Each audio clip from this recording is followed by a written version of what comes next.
لوی جهی لو تفگر باو کالان بو. جور فروشکار و پیشاسازن کوبانی ین یکم بری 100 سالی گاون خواه آویتن.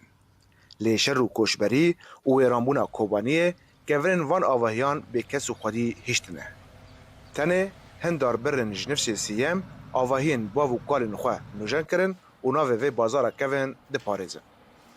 چارشی کونه پر کونه که من همه من نه هلوشاند و چه کرو خانی سر چه کرن هین تق ارمالیات دادم بری از هلوشینم تق شلتا مد گفتن ارمالیات دادم ورگا دربا خانی بنده سوار کرو ندکانه ناس کشتم. دیروکا وی بازاره و آواکرنا وی با آواکرنا بازار کوبانی و تگریدان. که سال 1920 به کشبرکرنا ارمنیان جی ترکیه لسردست عثمانیان و بجهبونا وان لحریم ارمنیان بخور را پیشاسازی و بازرگانی جی آنین. هر شیم بو قلبه شیم بو با کرده تمام با حارت اقدم حارت بر بو اونا فرانسه را وقتا با جامعه لیکر بگم پارا چه کر او کر یعنی تشت نبود اوه بازار نبود ایداش خواه یعنی شیم بو ملت سنکار بو که حالت اگل سر پی خواهد کرن را چخورو در بطه تا دادانی دگو بس رو که نجار البره هم هر جمع بس رو چید کر دارک برداد کتا چی بیا برداد کتا یعنی چه تشت نبود. لوی بازاره همی پیشه این کون هبون. مینا چه کرنا کلاف و قلش کرن و ساس کرنا فران و هر وها پیشه داربرنه.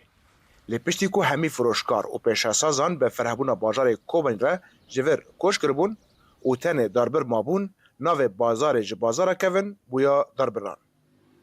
حداد چون سوق خال جهه چه کرن ما چارشی نجارا این نجار تنت دامان اره و جا رو بروجی نجار تدا پر بون یعنی مثلا زاری بون تم فراتر بو برکی هم فتره که گیشت نیست که سن نجاری به چارشی ده ها بری کو حسن و بلاستیک ورن بکار آنین همی حوجدارین مروان لوی بازاره دهاتا پیدا کرن. مینا حوجدارین نومالی، چاندنی و حتی پیشاسازی جی دهاتا چه کرن. لگوری داربرین لور تا نهاجی کاروان ددومه. وان عربانه چید کرن عربانه دارین وقتی دبو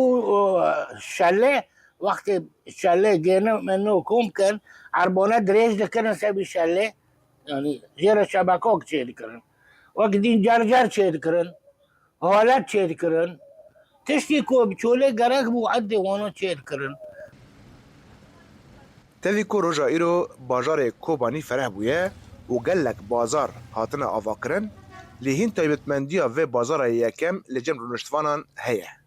نمازه ین تمن مزن کو سردان ور دکن. جبودنگ امریکا رضوان بیزار کوبانی.